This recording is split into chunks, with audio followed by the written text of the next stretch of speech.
I started to struggle with the Silicon Valley culture. Hmm. And our school, one of my girls went to this, it's a public school, but it's literally in one of the most expensive zip codes in the whole country. And the kids she went to school with were the Silicon Valley kids. They were like, the Google founder's kid was at that school. Right. And, you know, everyone at the fundraisers were, you know, all Apple, Facebook, Google, and they were all executives. You know, these were all like Right. people with power in Silicon Valley. And it just kind of it felt like more and more that it just wasn't the kind of environment that I felt comfortable in, and I didn't really want my kids to be in that. And because we were never going to be part of that. Right.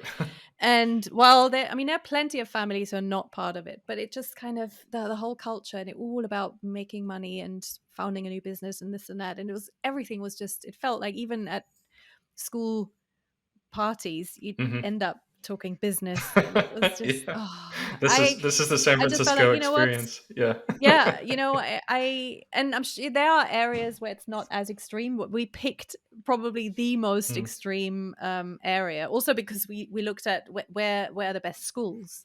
Right. So before we moved, I looked at, that's where I want to be, because my kids need to be in the best school so that they can go back to the UK and not have any issues. And I didn't really look into why are the schools so good, and then realized that the schools are so good because they are funded so heavily by very affluent families. And it's not an issue. You know, every kid in second grade has an iPad, and it's just, you know, that because someone is sponsoring it. And and that the discrepancy between that and then, you know, 10 miles down the road is a completely is the opposite.